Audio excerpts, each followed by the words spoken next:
There are moments in life that split everything in two, before and after. Most people never see them coming. They look just like any other Tuesday, just like any other train, just like any other girl sitting by the window watching the lights go by.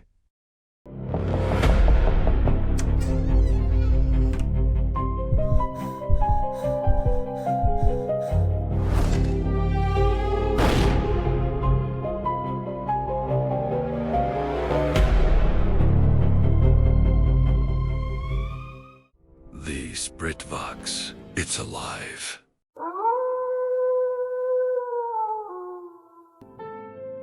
Danny Morrow was 23 years old and deeply, completely, dangerously in love. He worked at a print shop on the edge of town. Long hours, low pay, ink-stained fingers, and a manager who treated every personal day like a personal insult. He lived with his mother in a 2-bedroom apartment that smelled like coffee and old carpet. He owned one good jacket and no car. By most measures, Danny Morrow did not have a lot going for him. But he had Rinnie, and to Danny that was everything. Rinnie Caldwell was 19. She lived 3 blocks over in a house with a 2-car garage and a father who answered the door in a collared shirt. Her family wasn't wealthy by any grand standard, but they were the kind of comfortable that looks like wealth when you're standing on the outside of it.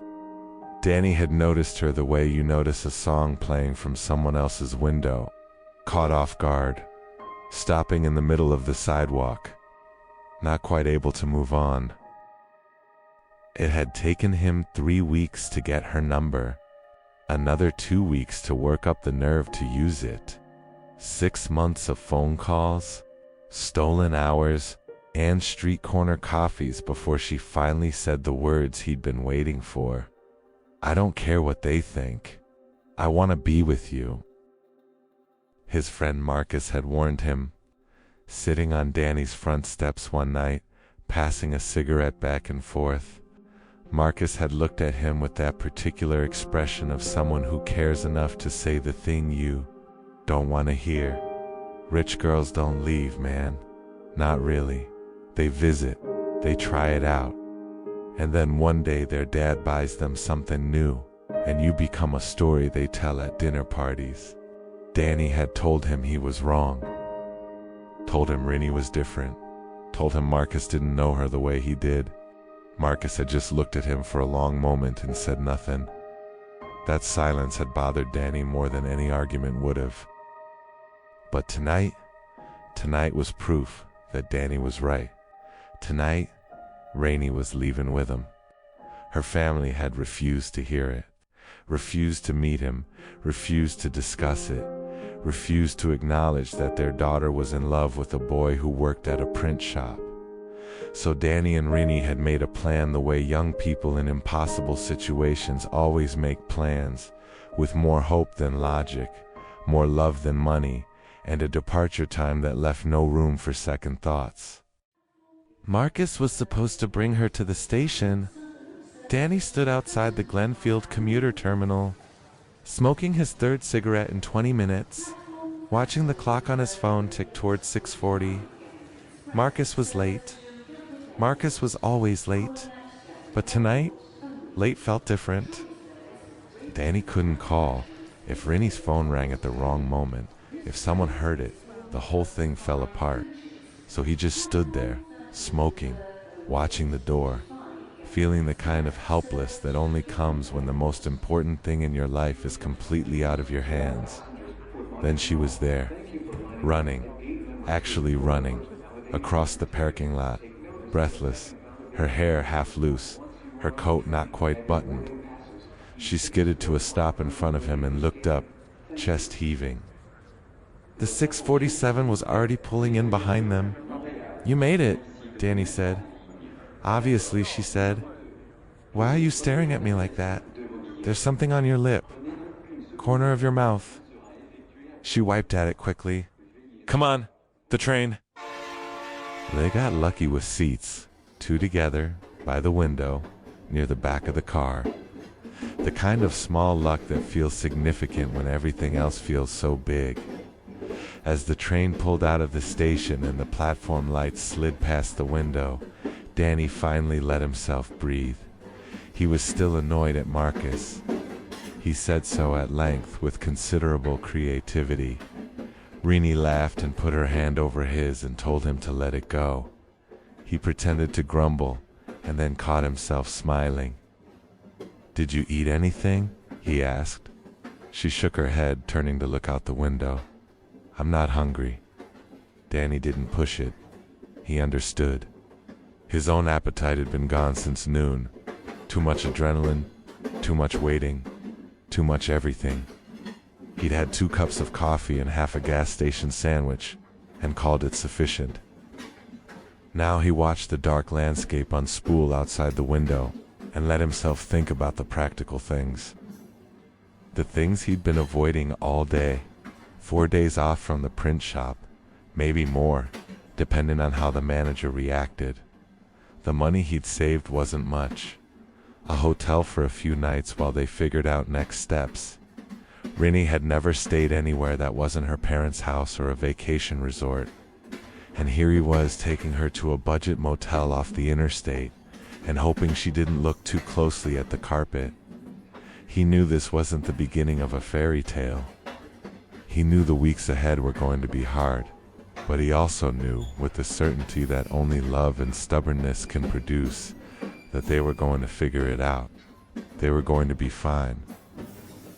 His phone buzzed in his pocket. He almost missed it. A man had sat down next to him at the last stop, crowding the seat, and Danny had shifted toward Rinnie to make room. The train noise covered everything. It was only when the man nudged him and said, somewhat sharply, "Hey, your phone's been going off," that Danny registered it at all. He pulled it out. Marcus. He almost sent it to voicemail.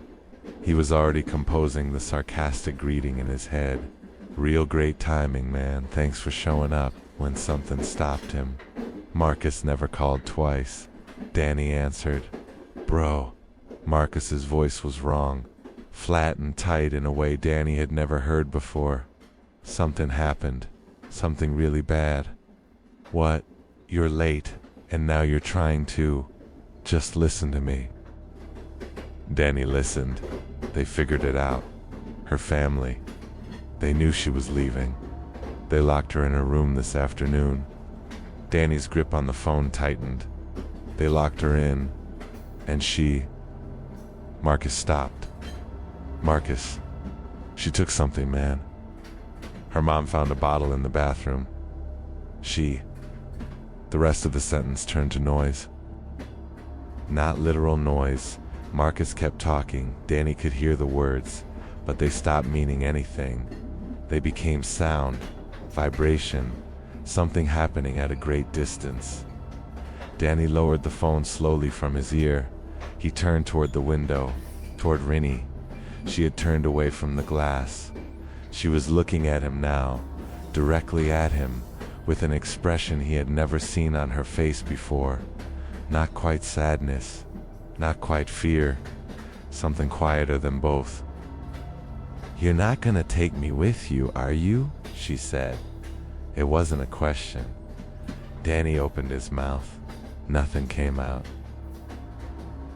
He thought about the corner of her mouth, the white residue he'd noticed under the station lights, the way she'd wiped it away too quickly, the way she'd said she wasn't hungry, the way she'd looked out the window the whole ride, not at the scenery, but through it, like she was already somewhere else. He thought about how she'd run across the parking lot, breathless, flushed, desperate. He had thought it was excitement. He understood now that it was something else entirely. Rinnie reached over and took his hand in both of hers. Her fingers were cold. "It's okay," she said softly. It was the last thing she said. The other passengers saw a young man suddenly go pale and slump forward in his seat. Some thought he was drunk. Some thought he was sick. Someone near the door said they should call the conductor. An older woman said to give him a minute, he probably just needed air. Nobody noticed the seat beside him. Nobody noticed that it was empty. The 647 kept moving, town after town, light after light, mile after mile of dark countryside sliding past the windows. And Danny Morrow stayed on the floor of that train car until the last stop, not unconscious, not asleep, but somewhere else entirely. Somewhere between knowing and not being able to accept knowing. Somewhere that has no name in any language. Marcus met him at the terminal. He didn't say anything. He just sat down on the platform bench beside him and stayed there. That was enough. Sometimes that's all there is. Grief is a strange thing. It doesn't arrive all at once. It comes in waves. The first one cold and total. The ones after that different each time. Smaller sometimes. Larger sometimes. Always unexpected. Danny kept working at the print shop. He kept his head down. He got through the days the way people get through things they don't think they can survive, by not thinking too far ahead. Just today, just this hour, just this minute. Some nights he thought about what Marcus had said on those front steps. Rich girls don't leave. Not really, Marcus hadn't been right, but he hadn't been entirely wrong either. Rinnie had tried to leave, harder than anyone knew, in the only direction she could find.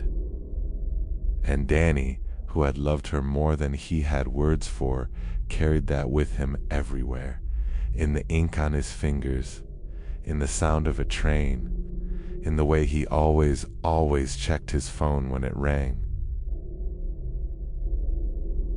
If this story moved you, it was supposed to. Subscribe to the Spirit Vox for stories that stay with you long after the screen goes dark. New stories every week. Take care of yourselves out there.